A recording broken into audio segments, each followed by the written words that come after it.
Hello and welcome back to Asia Now. My name is Alex, and in this video I'll tell you about a foreigner arrested in Zamboanga seaport. Pastor Koboy faces Senate hearing for the first time. Filipinos arrested in Thailand, find out why. The latest on Tropical Storm Christine. Baggage delays at Manila Airport after 20-year-old system fails. Plus much more, beginning with the USD to peso exchange rate. I haven't done this for a couple days, but 1 USD right now equal to 57.4 pesos per the dollar. Let's jump straight into our main story. But first, if you're new to the channel, we're almost at 6,000 subscribers. Take a second, hit the subscribe button, hit that thumbs up button. Here's our main story. A Malaysian passenger was arrested at Zamboanga International Seaport after attempting to leave the Philippines. Immigration officials discovered that the individual had illegally entered the country and was on a blacklist for previously working in an unlicensed online gaming hub. The passenger, who had been barred from entering the country before, was found without an immigration arrival stamp. He is now in detention and will undergo deportation proceedings. In case you guys are wondering, how does that even happen? How does somebody come into the country without getting the passport stamp? They simply sneak in, right? They use the sea, somehow get into the country, and sometime on the exit, immigration catches them because there's no stamp in the passport, right? So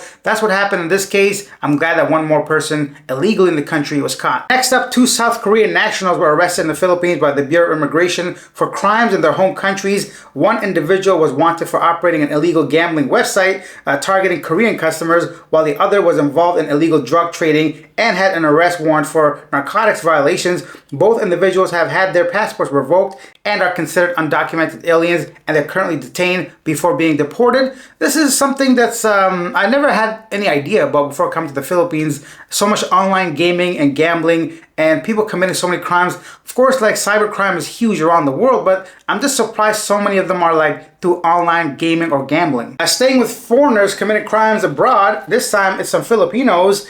Some Filipino people in trouble in Thailand. Thai police have arrested a group of 7 Filipino pickpocketers who had been targeting tourists in Bangkok. The suspects, aged between 28 and 67, were apprehended in a hotel in Phaya Thai area on October 21st. The arrest followed an investigation triggered by a complaint from South Korean tourists who was pickpocketed in a busy business district. CCTV footage helped police identify the suspects, leading to a raid on their hotel rooms, where the suspects were found with clothing linked to the crimes. They are now facing legal proceedings. Initially, I thought they stole their clothes, but I'm guessing they mean like clothing they were wearing in the CCTV footage, that these are the same people. Kind of weird. To me, personally, like, why go to Bangkok to do the same crimes you could do here in Manila or Cebu? I have no idea. But then again, if criminals were smart, they wouldn't be committing crimes or getting caught. Yeah, because I feel like there's enough Koreans and tourists in Manila and busy enough to be pickpocketing and doing stuff like that. Leave your thoughts down below regarding any of the 3 stories I just covered. If you take the time to write it, I'll take the time to respond. Now here's our next story.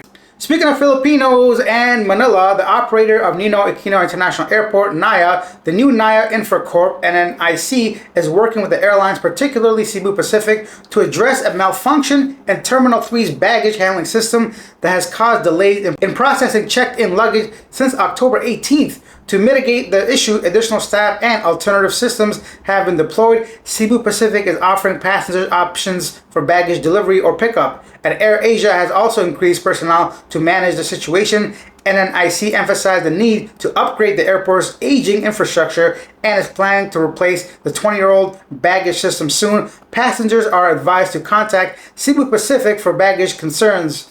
Oh no, I'm gonna be going through exactly the same airline, the same airport, and I have a suitcase I gotta check in because my whole life is in there. So I'm having my fingers crossed by the next few days. Hopefully this issue gets resolved, or else maybe I'll be without some underwears. Anyways, let's go into our next story. Oh, one last thing. I didn't think 20 years was that long for a system like that, but I guess this is why maintenance is so important and always keeping up with whatever's going on. I used to work with machines at a casino, and sometimes, actually we did it daily, but some of these systems, although the mechanical parts are built to last a long time, maybe it's a software issue or just regular daily, weekly, monthly maintenance that was neglected. I mean, we know what happened with the airport parking, right? So if a car can go 10 years without being noticed, there's something that can be probably easily missed as well. Hopefully, I'm just super excited about this new Infracorp trying to take over NAIA, and actually they are taking over NAIA and actually improving that airport. Let's go into our next story. Former pastor Paulo Koboy, who leads a religious group, is facing serious accusations of women and children within his organization. For the first time, he appeared before a Senate committee to answer questions about these allegations. Several women, including former members of the group, shared their experiences and saying that Koboy used his power to harm them. Some men also reported being punished in harsh ways. Koboy denied all the accusations, but the investigation continues as more people come forward to share their stories. Of course, this was really watered down and rated PG way of me saying what Pastor Koboy did. There's a whole slew of stuff that he's accused of. So let's see what happens with this. But he actually showed up for the Senate hearing, unlike some other people recently that didn't show up at all. And as requested, some weather news. Christine is now a severe tropical storm. Tropical storm Christine has intensified into a severe tropical storm and is currently located 130 kilometers east-northeastern part of Casiguran. And right now, the president actually himself, Mr. Bongbong Marcos Jr., has canceled all his scheduled events for today, October 23rd, to focus on coordinating the government's comprehensive search and rescue and relief efforts in areas hit by Typhoon Christine. I've always found it a little bit interesting when presidents actually show up at these obviously devastating. I mean, what is the president himself going to do, one person? But I think it's important for them to, any country, right? The U.S., I mean, we don't have a president in Canada, but all the top leaders to show actually solidarity is the word I'm looking for, and show that they do care about the people and show up in these places where help is direly needed. Of course, a lot of people get displaced, damage to their properties, their homes. So it's important to have that figurehead to show up and say, hey, I'm here for support. And he's actually doing a lot. Actually, the president of the Philippines was in a committee or like some kind of, what do you call that, meeting with other countries recently. And he was really pushing to go ahead and have like a proper emergency risk management plan for severe weather, such as cases like this. So hopefully more and more funding and systems are in place for future, because, you know, the Philippines is one of those countries that get hit with a lot of typhoons. I believe over 20 a year, which is crazy if I think about it. So yeah, that's the latest on Christine. Let's go back to Thailand. A Thai man was arrested for stealing from a Russian couple at Kata Beach in Phuket while they were swimming. The couple reported that theft of gold iPhone 13 Pro Max, cash, credit card, and gold ring on October 18th. Police used security footage to track down the suspect, who was found in a rented room in Shalong. Some stolen items were recovered, though the suspect had sold the iPhone to a local shop. The police retrieved the phone and summoned both the thief and the person who sold the phone for legal proceedings. The Russian couple recovered most of the belongings except for some spent cash. I'm glad this actually worked out for them. A lot of times you cannot find the people that steal your stuff. One thing I've always kind of like had my eye on whenever I go swimming, you know, when you leave your like belongings on the beach, you always think to yourself, well, you got to give the benefit of the doubt for the local people. You can't think the worst of people. Nobody's gonna take my stuff, but sometimes they do. They do take your stuff. So be careful out there. If you're going to the beach, try to leave your expensive stuff, even phones, right? These days, phones are over $1,000. Maybe somewhere in a locker or just in your hotel room if it's nearby. Just bring a little bit of cash. Let's end the show with some positive news, actually. Palawan has been named one of the top 25 islands in the world by Travel and Leisure for 2024, ranking 13th overall and 5th in Asia. The islands that ranked higher in Asia include the Maldives, Phuket, and in Vietnam, Bali in Indonesia, Koh Samui in Thailand. The rankings were based on over 186,000 readers' ratings, focusing on natural beauty, beaches, activities, food, and value for money.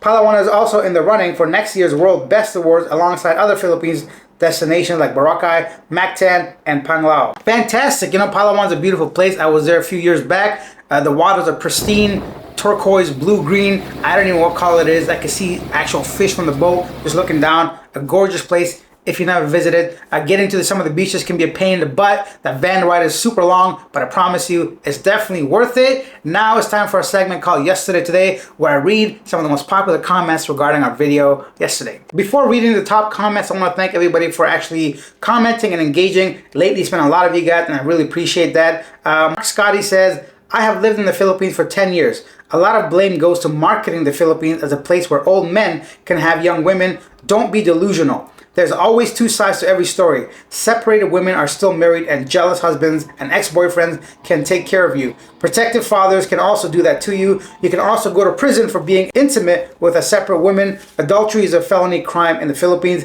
Separated is still married. As far as Mr. Eastman, most of us would never go to the southwest corner of Mindanao. Militants rule that region, and you risk being kidnapped and offed.